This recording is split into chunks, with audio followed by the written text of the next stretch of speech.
There you go. All right, thanks, Chris. Good afternoon, everyone. Welcome to today's Transit Oversight Committee meeting. It is Tuesday, March 1st, 4:01 p.m. I'll do a quick roll call. Myself, Adam Yoder, Bonnie Castrom City Council. I don't believe Councilman Biter is going to be able to make it today. For the record, we have our City Clerk, Janice Frank, Transit Solicitor, Jill Nagy, Todd Wright from RVT, Joe Pavlok, City Finance, Scott Williams from the county. Welcome, Scott. Good to see you. Our controller, Peg Woodring, is here. Adam, you want to go around the table? I see a few people, but there's a couple people hidden as well. Just for the record, if you would, please. Yep. Skip Cochran, Steve Smith, Brett Kelly, Chris Clark, Renee Smith, Adam Winder, Julie Hostrander, Jamie, I'm sorry, Jamie Hostrander, the new controller, I apologize, Nicole Farr, and Bethany Jones. Nice, welcome. And Jamie, welcome specifically. I think you just came on board, so congratulations on the new role and welcome aboard. All right, very cool. We'll get started. So first item on the agenda is a resolution authorizing the purchase of sorry, wrong agenda. Give me 1 second. These are all scanned together. All right, there we go. First item is a resolution authorizing professional service agreement between the city and RVT and Constellation New Energy Gas for gas supply services. Adam, I will turn it over to you. Currently, the city as well as River Valley Transit are in a agreement for natural gas services from Constellation New Energy. The agreement is up at the end of this year. So this would lock in our pricing from 12/1/2022 to 11/30/2026 for River Valley Transit itself. The day they sent us the agreement, it was $3.59 an MMBTU. The issue is going to be that we won't know what that exact price is again until Thursday.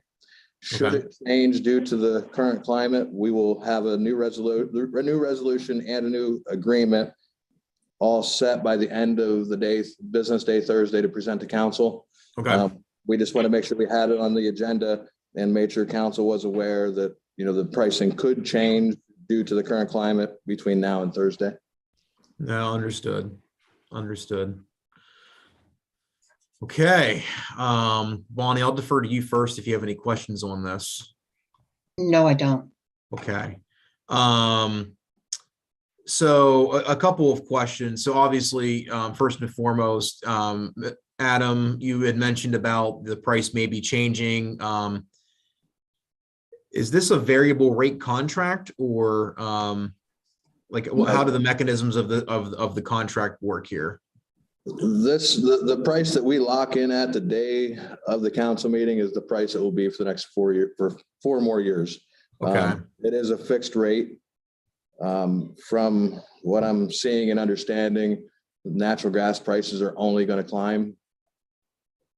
So at this point, we felt it was in our best interest to lock in at a fixed rate for the next 4 years. Unfortunately, I can't lock the cities in under the same contract due to the unknowns of what direction authority will go in the future and not necessarily being oversight of the city's gas bills, I guess I want to say.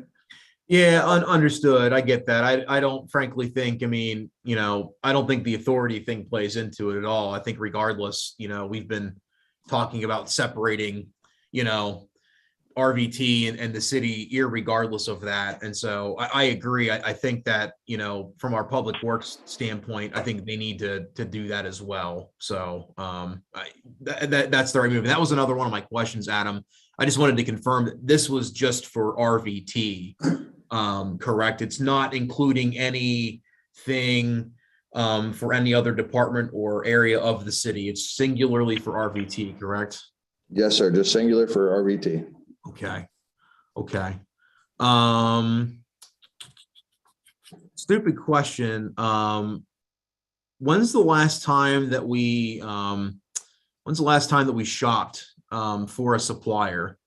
I mean, Constellation's a huge name in the market, I get that, we probably would get best pricing from them, but I figured that might be a good question to see. I mean, have we in the past gone through any kind of solicitation process to get these services? What's that look like? Yeah, we have a broker through Direct Energy that goes out and gets bids for us. Okay. The last contract I think was 2017 when we did that, was the last time, but I'm not 100% sure. I can find out though. Okay. No, that's fine. I mean, yeah, if you want to find out for sure and send that over, that'd be great. But I mean, the energy commodities market is its own kind of ball game anyway. The fact that we've got that RVT has a broker is good. So, I mean, if they're shopping for us, I mean, that's good. And I'm assuming this is the best price we're going to get, and it is what it is. So it's fine. It also has a 100% swing. So if we would, go over the volume amount, they don't hit us with what it costs at the market. It hits us with the fixed rate price. Okay. Gotcha. No, that's good. Okay. I don't have any more questions. Bonnie, nothing from you?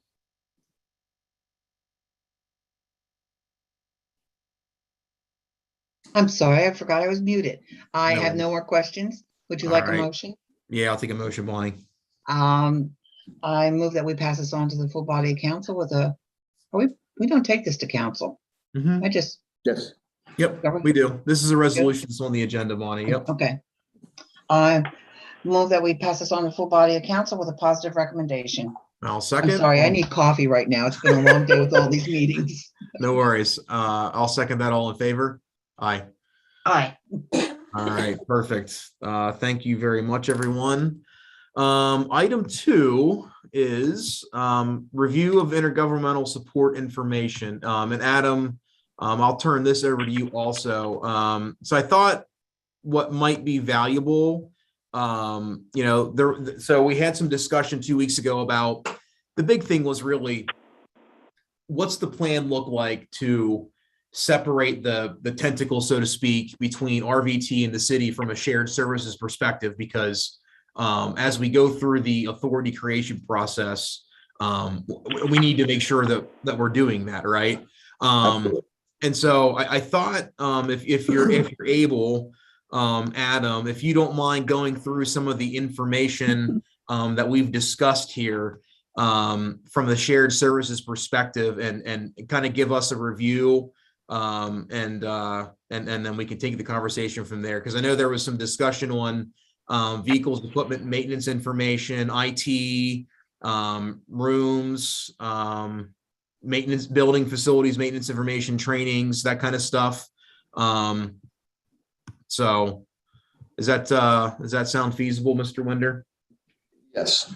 I mean, we'll start with the vehicles. I think it's the easiest one to tackle first. Okay. Currently, River Valley Transit holds the city's state and emissions inspection license to do light duty, medium duty, and heavy duty vehicles. It's all under the city's EIN. Under the law, you can only have one facility that is identified as your inspection facility. So currently, River Valley Transit's employee or maintenance staff is doing the inspections of all vehicles.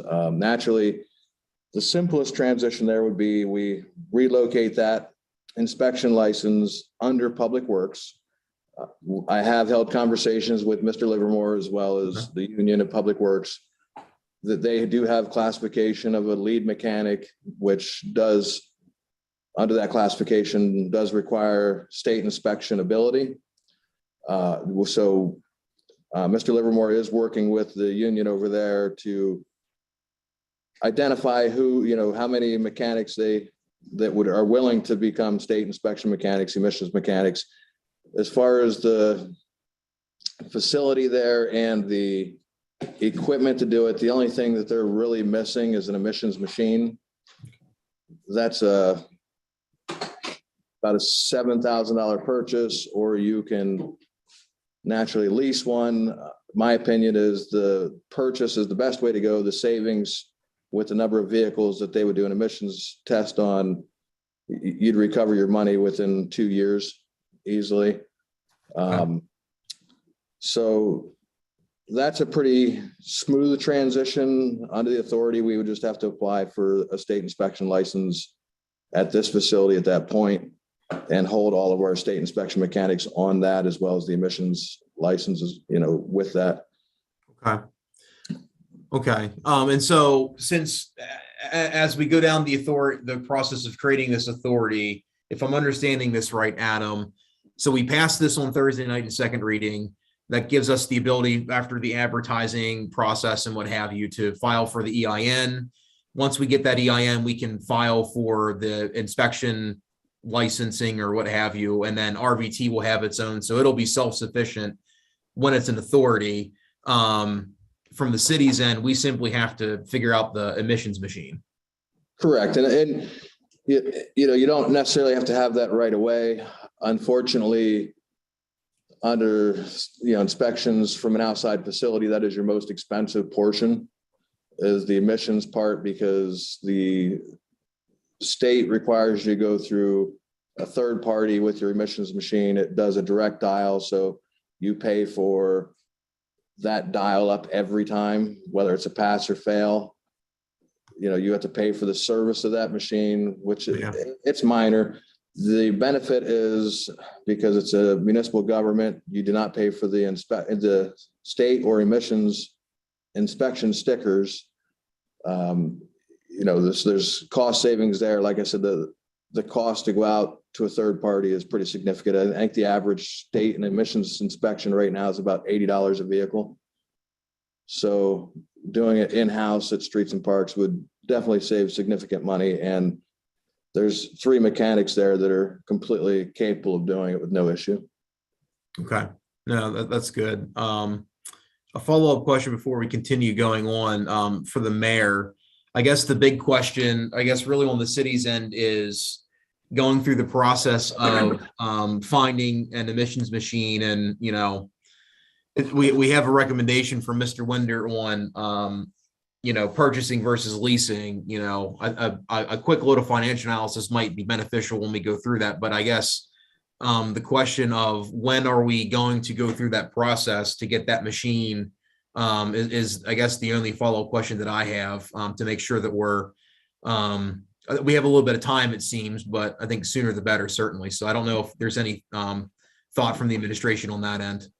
Sure. As Mr. Winder said, we've already started to have conversation with Mr. Livermore. And so that's already, the wheels have already started there. Okay. And as we progress forward, we'll bring to council once we're at that point. Okay. Is there any kind of time frame on when, or are we still in the very beginning stages of flushing that out? Yeah, that's still in the beginning. And obviously, as we start to transition towards this authority, we'll have all this, the goal would be to have all this in place so it's a seamless transition. So, it's in its infancy now, but hopefully sooner rather than later, we'll get this, we'll start to look at all these, all the different things right now that we work on collectively. And as we separate, city will come to the city and transit will go to transit. And we'll continue to flush these out,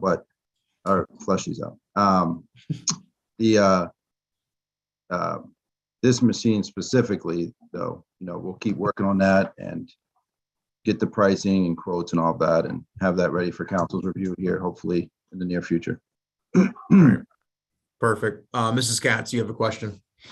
Yes. Adam, in the line item, and this will go with you, Scott, also, and with Streets and Parks, isn't there a maintenance line item? Maybe Joe Pavlov could even answer that, where $7,000 could be taken out of that.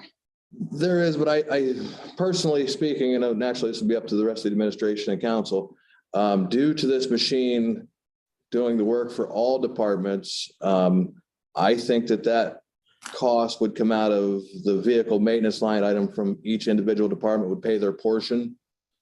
The only reason I say that is because the other part of it is, like, Streets and Parks mechanics are not paid by the other, like their salary comes directly out of that department. It's not like the other departments are paying towards that employee's salary. So if you could at least spread the cost of the equipment needed to service all those vehicles fairly across the board versus just taking it directly from streets and parks, that will absolutely hinder their budget by $7,000, but save everybody else's. I think the fairest way would be to spread that cost out based upon the number of vehicles that would receive an emissions test and calculate it out that way. Okay, so you're talking codes, police, and I think a couple of vehicles with fire. Fire, community development has 1 or 2 vehicles. Okay.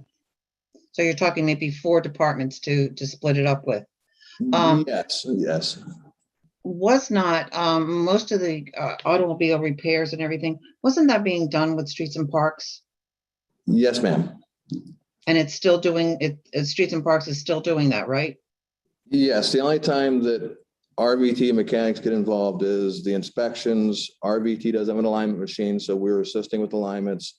And if it was a project that was larger than streets and parks could handle due to their workload, then RVT would step in and help with the certified mechanics and, Cummins, Caterpillar, the different types of engines. These guys were a little better equipped to do some of the work when it came to like fire department, some of the streets and parks, heavier equipment, but streets and parks for the majority did a lot of the work. Okay, you mentioned alignment equipment. Was that always RVTs? Yes, that was purchased with council's approval in late 2020. Prior to Okay. that, the city of Williamsport, RVT, no department had one. Okay, because I remember voting on that. That's why I'm asking you that. Yes, ma'am. That was purchased with capital funds through RVT. Okay. Now, streets and parks could get one, and I would naturally suggest doing the same thing again, spreading the cost out amongst all departments that would utilize it. And the cost of theirs would be a lot less significant because they would not be aligning buses. So Right. the one that RVT purchased was a heavy duty line or alignment machine that could accommodate all vehicles up to a heavy duty, whereas streets and parks would focus more on the light duty side for police cars, command vehicles for the fire department, the pickup trucks that the streets and parks department utilizes. It's another cost savings. Your average alignment's about $79.95 for front end alignment right now. How much was a piece of equipment? I think we got a cost of $6,500, I believe. I'm sorry, Okay. $8,600. I'm sorry. Okay, so these are the things that we really have to put on paper in order to make the city self-reliant. Yes. Okay. Okay, I have no other questions right now. Okay.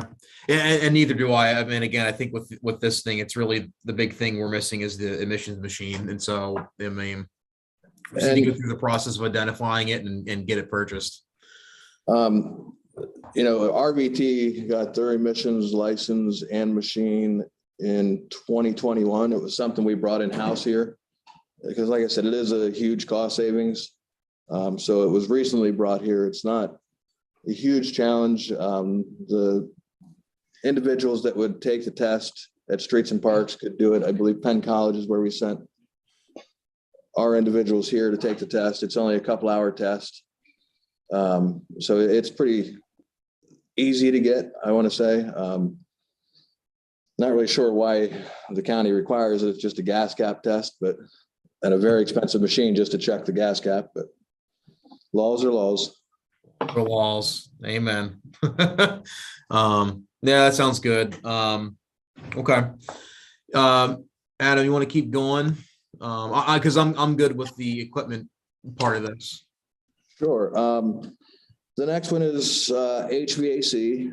I mean, there's multiple ways to look at it due to the multiple items that are being discussed right now.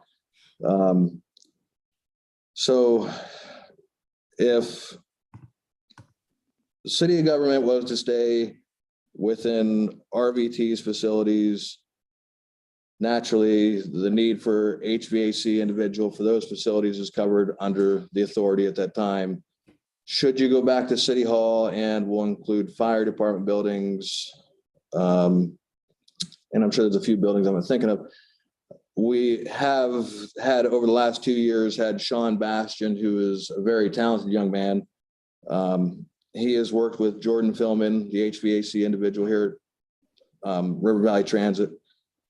They have worked together very well over the last 2 years. Every time a heating or cooling issue came up, if it was just a service or PM items, Sean worked with Jordan for that over the last few months. Sean has really taken the lead on a lot of things on the city side. There is now a classification within the contract for an HVAC helper and an HVAC technician. At this moment, what we do is we simply move Sean Bastian up to that classification during the time that he's working on those items. I think the future would look like, as retirements come down from Public Works, which there's a few of them coming up, maybe it's in Mr. Livermore's best interest to look at really filling one of those classifications and finding where he can, eliminate, I don't want to say eliminate a position, but move that position from maybe a truck driver or something into an HVAC individual. And, kind of focus more on that side of things, should we stay within City Hall, et cetera, to absolutely save the city money and, try to fill that position with a certified individual, or, if the moving somebody up to that position within house seems to be the right avenue. I think it's definitely a viable option. That was kind of the goal when we negotiated the contract, to fill that position internally anyway, and kind of start the ball rolling with the separation. Okay. So it really comes down to, this really kind of gets lumped in with the whole City Hall conversation. If it, in my mind, I mean, if we're leasing from somebody else, we don't need the expertise. If we have our own facility, we do need the expertise. I would say yes, because if it's just the firehouses that, need some attention, I think Sean is the perfect person to go do that. And it's not necessarily a full-time HVAC position at that point. City Hall is, I don't know how to exactly say it. It's its own project, we'll say, for somebody, because as we all know, the pneumatic system, it always goes on the blink for some reason. And, it's not so much a major issue. It's more of, unfortunately, employees at City Hall need to see somebody come in, do something with the thermostat so that they have that sense that, the issue is being fixed. It's not that there's necessarily a problem. It's just sometimes you have to bleed out the thermostat to make it re-trigger itself, something to that nature. But yeah, I think the broader conversation with HVAC would absolutely come with City Hall itself, because I don't believe once the new boiler's in it, fire headquarters, I know there's some minor air conditioning issues there that need to be addressed. And I know at one point there was money budgeted for new rooftop units. Whether that's still in the budget or not, I'm not 100% sure, but the other facilities are pretty well. They just require PMs, and like Streets and Parks has a newer boiler. The firehouse ends up with a new boiler. The fire station on 4th Street, that has a new forced air, hot air system from a few years ago. So I think it's something that Sean Bastian could absolutely maintain in a part, as needed basis versus filling that position completely. Okay.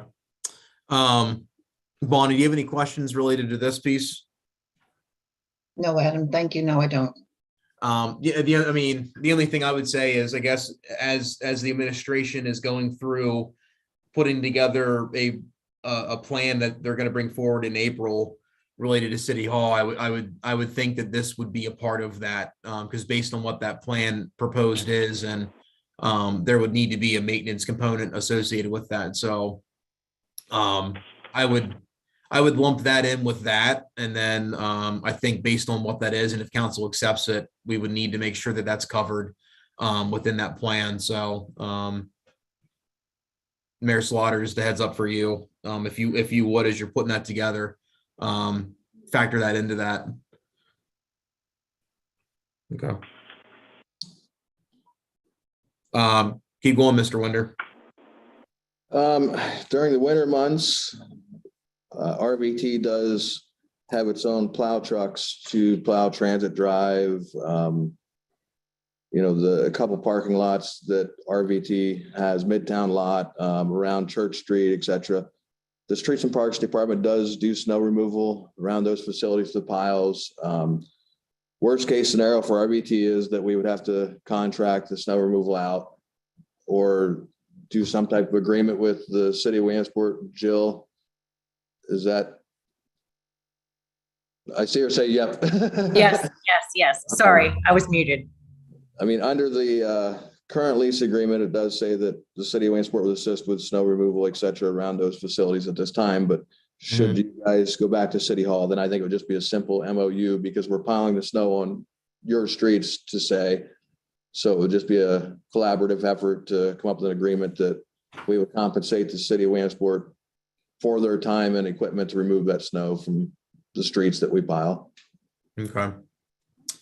Bonnie, any questions? No. The only thing I would say, as we sit here today, as a department of the city, I would be curious to see what is more advantageous, just having a simple contract or doing it in-house. And I don't say that to take work away from our employees. I know how thin we are across the board. And the last thing I want to do is put them in a situation where, they're even more stressed out, and they're impacting other areas of the city when we get a crazy snow removal, and then vice versa. They're not cleaning up RVT's facilities adequately because the bus routes impact everything in the city also. So I think sitting here today, I would say we want to look through and come up with a solution of what would be more beneficial. But at the same token, as long as everything continues to progress in the way it's progressing, that's up to to a future authority board, realistically. So, but Adam, I don't know if you've got the time or want to spend the time to start to flush that out now. I don't know. Right. No. Given the timing of it. So, I think that's something, it's good we're aware of it, but I think you've got time there. So I don't know that I'm personally concerned about it today. Right. Yeah. Out of those lines, currently, as you all know, the Streets and Parks houses all of the road salt, cinders, et cetera. RVT does purchase from Streets and Parks the amount, whatever the amount is that we use. If I had to guess, I would probably say 10 to 15 ton a year. And I think once again, that would just be a simple agreement between the authority and the city, much like the one we brought forward from the county, and that involves the city where they get loaded there as well. I don't think that one's a complicated one. There's no sense building another salt shed when there's one here already. Yeah. Getting into that mess, but just why we were on the winter portion of it. Just looking through my list.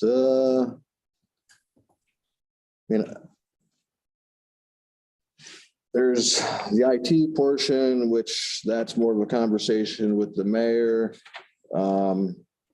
There's different things like Streets and Parks does do the line painting here in the parking lot, line striping. A lot of the reason is because it's a shared lot. It was approved by PennDOT and City Council 2 years ago that the parking lot was paved, and that was paid for with the capital projects budget. And when we did that, Streets and Parks did the line painting. So I don't know how we work out the agreement there with mutual work amongst both, since we are kind of on this plot. I think that's something that we just, moving forward, we have to keep in the back of our minds how we absolutely work that out. Yeah.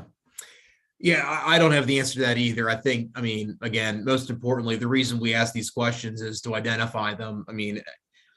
it's better to not to know about it, not have a solution than not know about it at all. And then we get into August, September and everything's done. And we're like, oh, wow, we got to figure that out. So, I mean, I think that's definitely something that we can start to work on figuring out what that looks like. We're making progress, and that's, I think, the important thing. So, I think that's something between you, Mr. Winder, and Mr. Livermore, I would suspect between Public Works and with the mayor, approaching it as separate bodies and figuring out something that's a win-win for both would make sense to me. Bonnie, what do you think? Right, it makes perfect sense. Yeah. And that's kind of honestly, Adam, how I've been thinking about a lot of this is, okay, like, look, RVT is its own entity, even at this point, right? As we're figuring this kind of stuff out, like, how would we figure that out? And how would we come up with solutions to these things?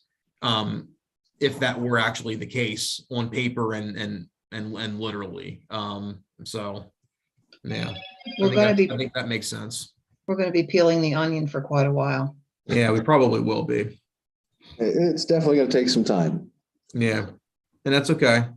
The other big ones are like for years, and this goes back to Bill Wright. Streets and Parks has always had a pickup truck and it's the same pickup truck that is registered to the city of Williamsport River Valley Transit. I believe that truck is met its useful life. Oh, yeah. 2013. Yeah, it's a 2013 pickup truck. It has met its useful life. So I think it's just the process we look at and Jill can chime in whether I'm thinking correctly or not, but if we technically dispose of it on the RVT side because it's met its useful life, we can technically give it to a municipality. Yes, So, we would just have to do a resolution. So that might be the best way to do it. Okay. right, rather than us taking it back, RV or Streets and Parks trying to figure out how to, buy a new truck or regroup from that truck. I think it's just cleaner for us to give it to Streets and Parks. Okay. If that's the cleanest way to do it and we're doing it in a compliant way, that's up to, RVT. Certainly. I think from the city, we would certainly appreciate that, but, first and foremost, you got to make sure that it's the correct way and that we're okay to do that. So. Right. And I believe through its useful life, it was operated by Bill Wright, who was at that time technically an RVT employee. Yep. Okay. There's a trailer that, when I was just Streets and Parks, we purchased a new trailer anyway, because this trailer that belongs to RVT was not technically rated to haul the skid steer or the roller over at Streets and Parks. For the most part, it's just sat over there being stored unless we used it to move what we call the cattle fencing for the special events. So that would just come back to RVT with no issue. That doesn't hinder Streets and Parks in any fashion. Okay. RVT recently bought a man lift out of the capital projects budget, and Streets and Parks has used it here and there. It's not something they use frequently at all, maybe once or twice a year, to do things over within their facility. I think the last time was when we put new lights up in the garage, because it was just the simplest way to get there and do it. If they need one, they have money in the budget line item that they could rent one. It's not a very high cost to rent it. It was just, Okay. It was here, so they used it.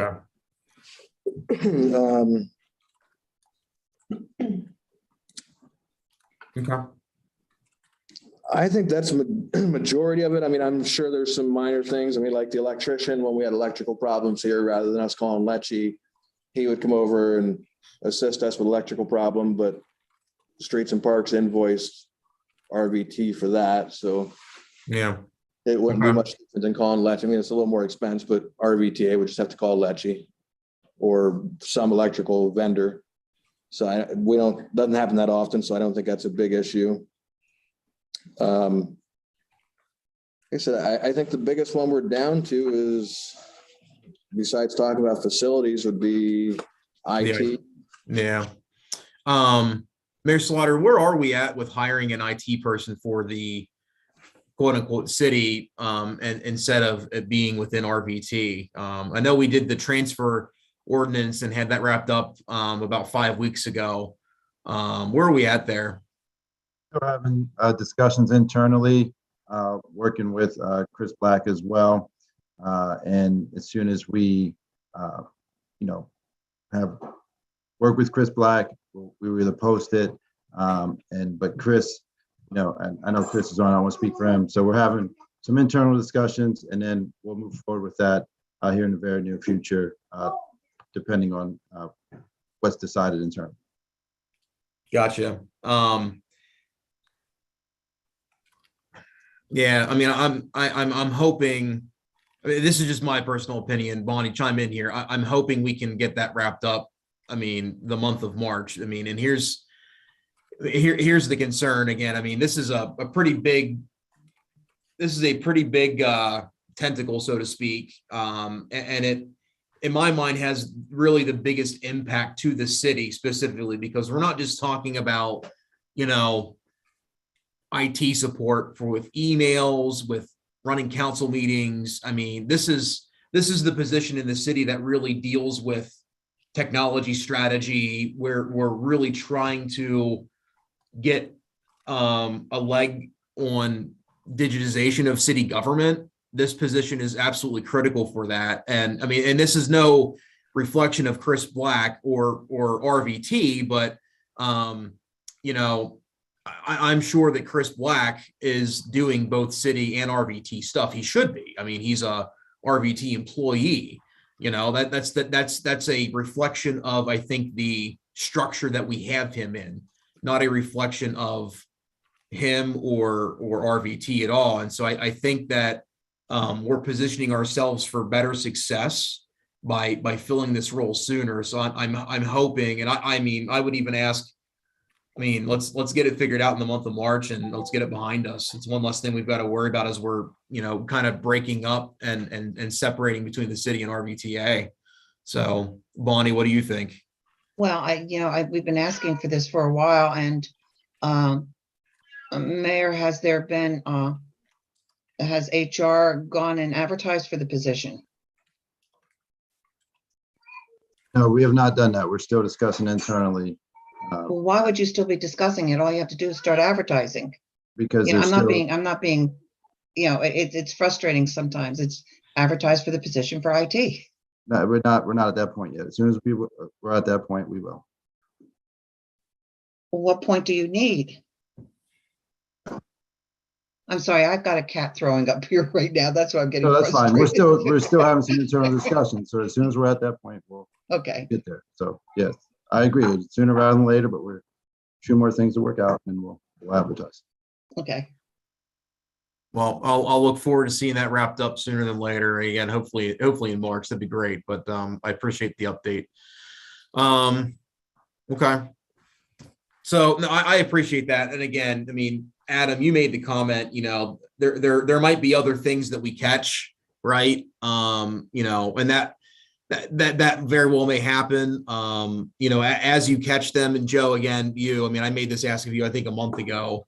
As you see things come across your desk, please let us know so that we can catch it, make sure that we identify how we're going to, separate things and et cetera. And then I think both between the city and RVT, a reminder, if things are happening and we haven't caught them yet, make sure that Joe's getting those bills and receipts and vice versa, right? Because that's how we've been doing that, is billing each other internally to track the time spent, et cetera. We need to keep doing that for sure. So, okay. Before we wrap up, I did want to talk a little bit about governance, because that was I think the second big kind of bucket that we had identified 2 weeks ago, related to, I think, the big three things that we need to start to really dive into, get our teeth into. So at least in my head, and Bonnie, if you're there, chime in. So as we dive into, I think, some of the governance questions, I guess in my head, some things that would be beneficial to help us understand what would make the most sense for RVTA would be number one, I think better understanding our options for the appointment process. Right now, as it sits, as we drafted it preliminarily, the city of Williamsport appoints board members. I'm pretty sure with the Municipal Authorities Act that there are options to have other governmental entities also be able to appoint members. And I even think we can, if we deemed appropriate, could shift that responsibility to a completely different governmental entity. I think understanding those capabilities, how that would work, what that would look like would be beneficial. And I have no idea if others share that interest to understand that or not. I personally, I think given the optics and what have you, it might make sense for us to completely divest that and let somebody else do it. The organization supports more than just the city, right? And I think you can incorporate a board structure to reflect what the ridership actually is and have it appointed in a different area. But nonetheless, understanding, I think, what that looks like would be helpful to, I think, answer some of those questions and maybe guide that discussion. We currently have 5 board members. So I think understanding, at least in my head, and again, Bonnie, chime in here, understanding what normal authority boards look like, how many members, what's the norm, because I think that will help guide us in finding both quantity and level of quality of names to serve on this board, right? And maybe understanding why. I know with like bylaws is another thing. I think having good bylaws to give this new board will be very, very important. Jill, I think what we have currently was just kind of a standard starting point. Is that correct? Yeah. Okay. So to answer your question, yes, the incorporators, whoever the incorporators are, which right now is just the city, have the ability to appoint. Mm-hmm. So one of the reasons that it's 5 members is because you can amend those articles of incorporation because you're the city, so you can amend them in December. I'm just throwing out a date to maybe include the county. So now I set it up. Well, my recommendation was 5 members because of the reason you're talking about. Mm-hmm. So if you do say, I want to meet with the county of Lycoming and maybe they should only get 2 board seats because their local match is much reduced. Yeah. You have that flexibility going forward. The authorities, as far as Pennsylvania transit authorities, and I'm taking SEPTA and Port Authority off the table because they're created by statute. Every time I stay late at work just so you don't hear a baby crying in the background. I hear you. So basically they can be a joint incorporator and you can come to an agreement on how many seats they can get. For instance, Harrisburg CAT, which is Harrisburg's transit authority, Mm-hmm. the city appoints so many seats and Dauphin County appoints so many seats and Cumberland appoints so many seats. Oh, okay. Because they're a 3 municipality board. Rabbit Transit is 9 counties and they have no city representation. Erie What did you say, Jill? I didn't hear you. What? She Sorry. said that Rabbit Transit is 9 counties, and so each county appoints the board members, and any city does not. Okay, Correct. that's what I did. Because it's hear that, okay. reflective of the, I think, size and scope of the transit agency, right? Okay, Correct. Okay. Erie is 5 people from the city, 4 people from the county. Okay. So there's a million ways to skin this cat. Most of it is done by how much local match is provided by those entities. And that's how they kind of make up the board. So for now, Okay. by having 5, you've allowed yourself to grow by bringing Yeah. potentially the county on to get this Okay. started. It's just you, but certainly the city at any point can amend those articles to change the Okay. makeup of the board. Okay, so we can do that. Yep. Okay, In fact, interesting. Erie just re-amended theirs in 2019 to swap out a seat for the county and the city because they changed their local match obligations. So Okay. in changing to have the county pay more of a local match, they gave one board seat to the county and took one from the city. Okay, So, and that can happen the same way that you created the authority, you can amend those articles of incorporation. okay, interesting. Okay. Yeah. And Jill, are you finding out when you have, say, a city and county involved, that it's more productive? There's not too much distinction.